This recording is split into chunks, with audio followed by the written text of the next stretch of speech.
Bharatiya Janata party की प्रदेश की चुनाव समिति की बैठक थी। इस बैठक में हमने हमारे वहाँ के जिला अध्यक्ष, वहाँ की सांसद, वहाँ के जिला के प्रभारी आदित्य जी, सुनीता दुग्गल, अमरपाल राणा जी, इनको भी आमंत्रित किया था। इन सबको बड़े ध्यानपूर्वक सुना है। कल हमारी टीम वहाँ थी, जिसके नेतृत्व सुभाष बराड़ा जी कर रहे थे। उस टीम में कृष्ण पवार जी, रणबीर गंगवा जी, कमल गुप्ता जी, करणदेव जी, इनमें से करणदेव जी के अतिरिक्त सब इनके साथ गए थे। इस टीम को भी हमने आमंत्रित किया था, जो कल इलाहाबाद जाके आई थी, कि भाई आपका वहाँ का आकलन क्या है। इन सबको चुनाव समिति ने सुना। 17 उम्मीदवारों की सूची जो चुनाव लड़ने के इच्छुक हैं वहाँ पर, वो चुनाव समिति के सामने प्रस्तुत की गई। चुनाव समिति ने विचार करके उसमें सब विषयों को सुन के एक हायरार्की बनी है। लेकिन हायरार्की बनने के बाद सारी चुनाव समिति ने ये निर्णय मुझ पर और मुख्यमंत्री जी पर छोड़ दिया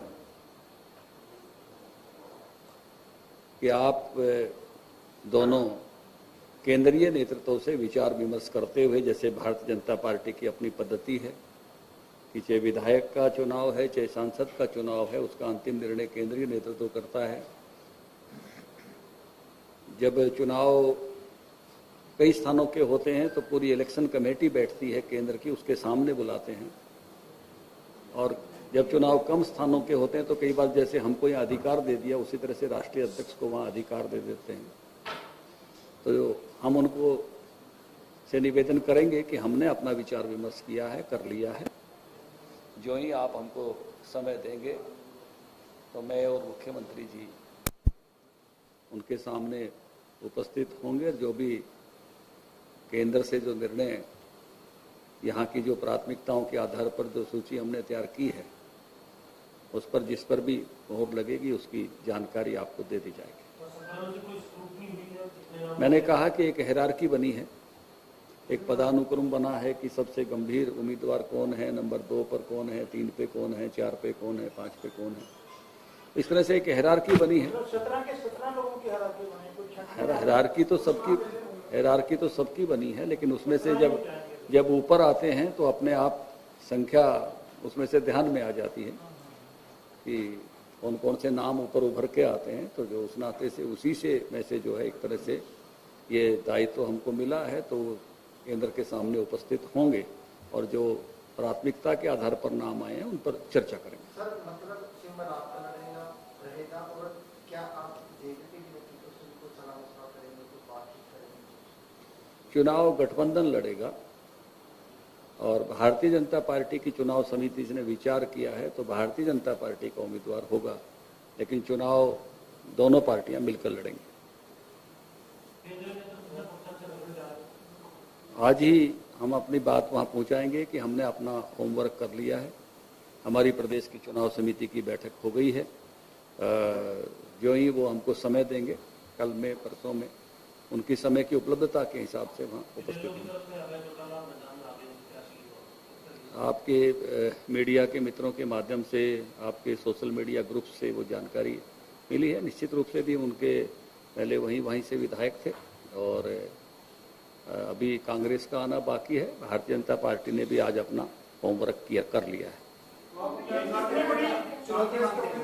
नहीं, हमको किसी के इंतजार की आवश्यकता नहीं है। हमारा अपना एक टाइम टेबल है, उस टाइम टेबल के हिसाब से हमने अपनी बात पहल करके आज अपनी इलेक्शन कमेटी की मीटिंग की है। जो ही हमको केंद्र से समय मिलेगा, समय मिलते ही हम आगे बढ़ जाएंगे। सर, एक चर्चा थी कि आपकी पार्टी जो है वो एक उम्मीदवार के नाम पर चर्चा करी थी, वो उस उम्मीदवार का 17 की सूची में नाम है क्या जो अन्य पार्टी से संबंध रखते हैं, उनकी अपनी पार्टी है, या इन 17 में आपने केवल भारतीय जनता पार्टी के नेताओं को शामिल किया है? जो भारतीय, जब मैं प्रेस कर रहा हूं उस समय जो भारतीय जनता पार्टी के सदस्य हैं उन्हीं पर चर्चा हुई है। मतलब अन्य पार्टी किसी और 4 सवाल पूछकर जैसे वो पहेली होती थी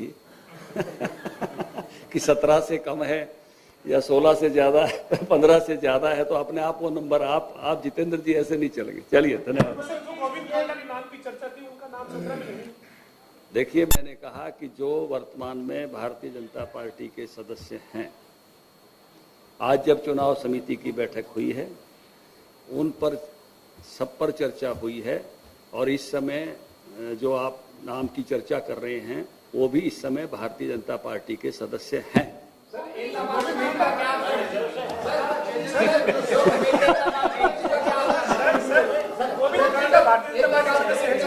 बता करिए, आप जानकारी, मीडिया को ये जानकारी होनी चाहिए। हाँ, वर्तमान में इस समय जब मैं प्रेस कर रहा हूं, जब हमारी चुनाव समिति की बैठक हो रही थी उससे पहले ही उन्होंने सिरसा में भारतीय जनता पार्टी की सदस्यता ग्रहण की है।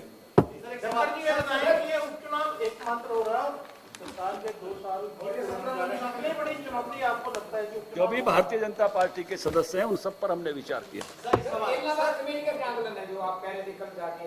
उस कमेटी ने ये नाम प्रस्तुत करने में और उनके बारे में एनालिसिस करने में उनकी ग्रेविटी गुरुता बताने का काम किया है।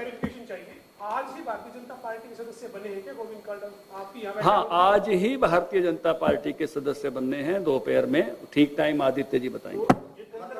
ये आदित्य चौटाला हमारा जिला अध्यक्ष है। सरकार के कितनी बड़ी चुनौती जो है इलाहाबाद उपचुनाव लगता है, और क्या मतलब लोगों के सामने रखेंगे? देखिए, पिछली बार भी भारतीय जनता पार्टी ने पिछले 2 बार से कोई 10-11 हजार वोटों से हम पीछे रहे हैं। लगभग 45,000 वोट पिछले चुनाव में हमने लिए हैं। भारतीय जनता पार्टी को बहुत लोग वहां प्रेम करते हैं और बहुत दमदारी के साथ चुनाव में हम जा रहे हैं, जीतने के लिए जा रहे हैं। चुनौती तो ये अभय सिंह जी के लिए है, क्योंकि वो सीट छोड़कर आए थे। रिपीट करना उनके लिए चुनौती है। मैंने पहले भी कहा था कि हमारे लिए तो ये अपॉर्चुनिटी है, अवसर है, और अवसर को हम उपलब्धि में बदलेंगे। सर, एक सवाल और है, जो आज नए सदस्य बने हैं, क्या उनके ऊपर भी पार्टी अपना दौड़ में है? मैंने कहा ना, जो पार्टी के 17 लोगों की सूची आई है, जो पार्टी के वर्तमान में सदस्य है, उन सब पर विचार किया जाए। चलिए, थैंक यू।